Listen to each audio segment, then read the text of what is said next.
Usually you don't feel bad. You're just like, whatever, I don't want to go to school. No, it hit you so hard. Good. So, can you show how to dance here?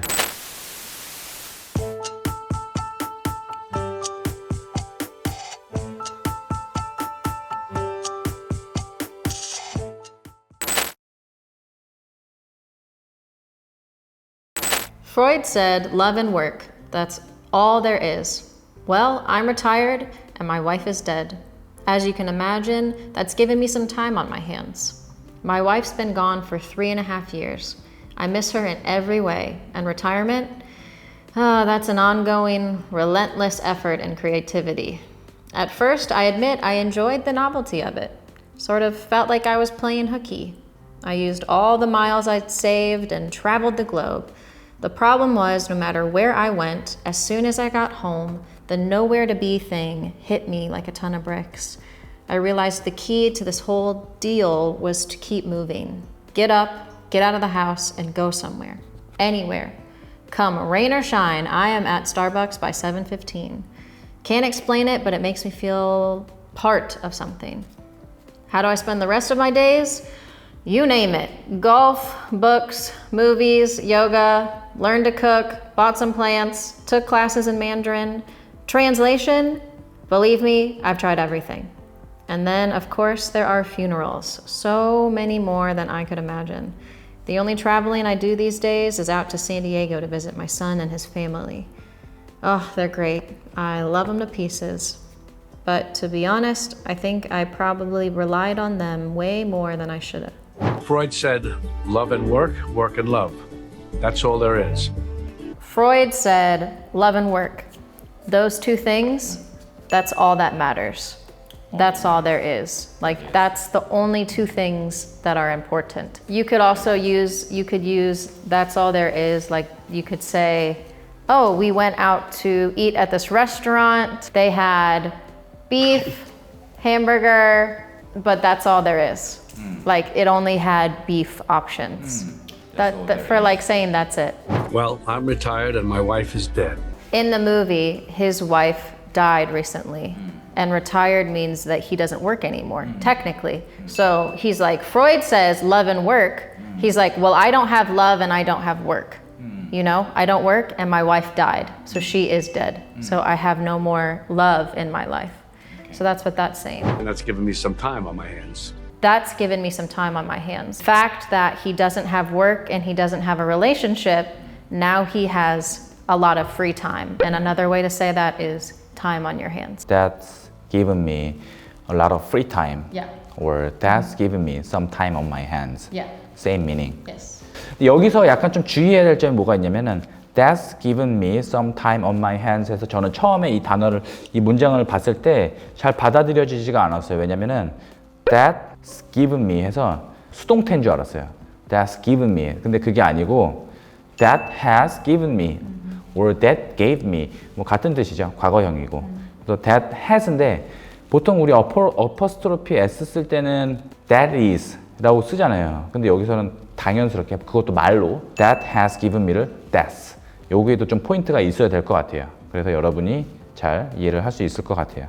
My wife's been gone for 3.5 years. I miss her in every way. 어디를 가더라도 그녀를 보고 싶다.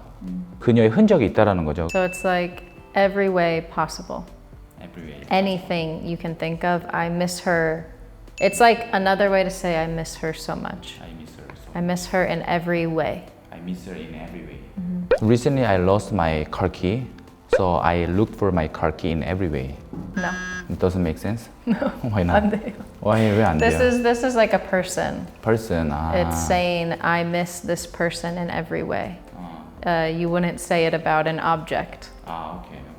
Usually like animal or like a human, something that had life, insert noun, in every way. 통으로 외워야 된다고 하네요. And retirement, that is an ongoing, relentless effort and creativity. So he's like, I miss her so much. And retirement, that's an ongoing, which means continuous, relentless effort in creativity. So relentless, it's like another way to say ongoing and continuous in like a negative form. Basically, it's almost same meaning. Yeah, ongoing, relentless. Relentless is just more like kind of nagging almost. It feels just like relentless. Keep pushing to do it. Yeah, and it usually has a slight negative connotation. Okay. Ongoing is just literally the same word as continuous. Relentless kind of, it feels like heavy or you're constantly, again and again. And retirement, that is an ongoing, relentless effort and creativity. Retirement is difficult. He was a man, if you watch the movie, he was a man that worked a lot. He loved to work. He was a CEO. He's like, it's an ongoing, I have to figure out new creative ways to entertain myself because I now don't have a job. So he's saying it's just this like, oh my gosh, what do I do now? How do I be creative today? How do I spend my time today? I don't have a wife, I don't have a job. Relentlessly trying to find ways to entertain himself. At first, I admit I enjoyed the novelty of it. At first, I admit I enjoyed the novelty of it. This sentence is saying it was special at first. No job, yay, woo! Like everybody talks about retirement is so great. Like you have so much time. At first, he really liked it. Wow. It sort of felt like I was playing hooky. I sort of felt like I was playing hooky. Sort of felt like, we say that all the time. Sort of felt like. Kind of felt like. A little bit, I felt like I was playing hooky. Playing hooky is when you skip school. So if a student purposefully is like, bye mom, I'm going to school, but then goes to like the mall with his friends, usually you don't feel bad. You're just like, whatever, I don't want to go to school. Do you actually use these phrases in real Playing life? hooky, yeah. Okay. Sort of. He said it kind of felt like I was skipping school. Like I was being a bad boy, but not like, I'm not going to work today. But then he's saying like, at first it was kind of fun and exciting. The nowhere to be thing hit me like a ton of bricks. So he's just saying the nowhere to be thing hit me like a ton of bricks. My parents especially say the hit me like a ton of bricks. It's like, it hit you so hard, like a realization. It feels heavy. He's like, I don't have a job. I don't have a wife. I feel like this poof, like, wow, I really don't have a job. Yeah. I really don't have anywhere I need to be. I have no responsibility. It's just a big vacation. Like it hit me like a ton of bricks. It doesn't really mean like physically I got hit. No, there's no bricks that I'm, there's none of that. It's a emotional deep realization. Like when I graduated college, it hit me like a ton of bricks. I will never have to go to school again. Like, wow. Yeah, if your mom passes away, it hit me like a ton of bricks. I'll never be able to hug. So after you broke up with your boyfriend, and then it hit me like a ton of bricks. I will never see him again. Yeah, it's a very heavy emotional impact. Yeah. I realized the key to this whole deal was to keep moving. Get up, get out of the house, and go somewhere. I realized the key to this whole deal was to keep moving. So he's saying, I need to keep going forward. I need to keep doing things. Get up, get out of the house, and go somewhere, anywhere. He's saying, I didn't want to just sit at home, get hit by a ton of bricks, and feel like sad and depressed and stay home. He's like, I needed to go and do something, go somewhere. Come rain or shine, I'm at my Starbucks by 7:15. Come rain or shine, I'm at Starbucks by 7:15 a.m. So that come rain or shine means no matter what. No matter what the weather is, come rain or shine, I'm gonna go to Starbucks at 7:15. I'm getting out of the house. As an English learner, I study English, come rain or shine, every day, no matter what.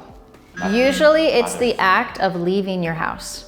It's something that you have to do that involves leaving your house because it's talking about the rain. Or it's talking about outside weather. Come rain or shine, you could say that about something that you would do inside, but usually it means like, come rain or shine, I'm going to the park and I'm exercising. Or like, I'm going to go somewhere outside of your house. Because usually people use the weather as an excuse to stay inside.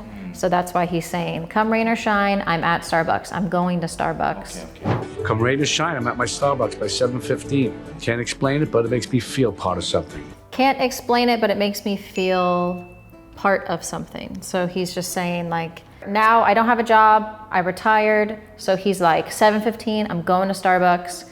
And he's just saying, I can't explain it, I don't know how to tell you, but it just makes me feel like I'm a part of something. This collective feeling that he missed from going to work. How do I spend the rest of my days? You name it. Golf, books, movies, pinochle, tried yoga, learned to cook, bought some plants, took classes in Mandarin. Translation, believe me, I've tried everything. And then, of course, there are the funerals. So many more than I could imagine. How do I spend the rest of my days? You name it. That means you say something, you name it, I do it. So he's just saying, you name it. Translation, believe me, I've tried everything. That means I've done it all. Golf, books, movies, learned to cook, bought some plants, took classes in Mandarin. Translation, believe me, I've tried everything. He learned Chinese. That's 你会说汉语吗？谢谢你。那你帮我。 That's all I know how to say. 谢谢你。 Oh, you can speak Chinese too. 一点点。 Wow, good. No. So he's just saying, you name it. Translation, believe me, I've tried everything. That means I've done it all. And then, of course, there are funerals. So many more than I can imagine. Funerals, when someone passes away, you have to go to their funeral. The older you get, especially at his age, a lot of people he knows have passed away at this point. And so he's like, I have to keep going to these funerals. The only traveling I do these days is out to San Diego to visit my son and his family. The only traveling I do these days is out of San Diego to visit my son and his family. The only travel I do these days is out to San Diego. So to say out, you can also say like, I go out to, you name a place. The concept of saying out to is very popular. Okay. It's like another way to say go to. Okay. They're great. I love them to pieces. They are great. I love them to pieces. I love them to pieces. You love every single piece of them. I guess I never thought as to why that is the phrase. I just say it. It's because, you know, you love everything about them. You love them so much. You love every single piece of them. I love them to pieces. Wow, you're teaching me. It's just a phrase I knew. So, 잠시만요. good. So, can you show how to dance here in this video? Anyways. Next. So his name is Ben, you know, right? What do you think about him? He is. Have you been in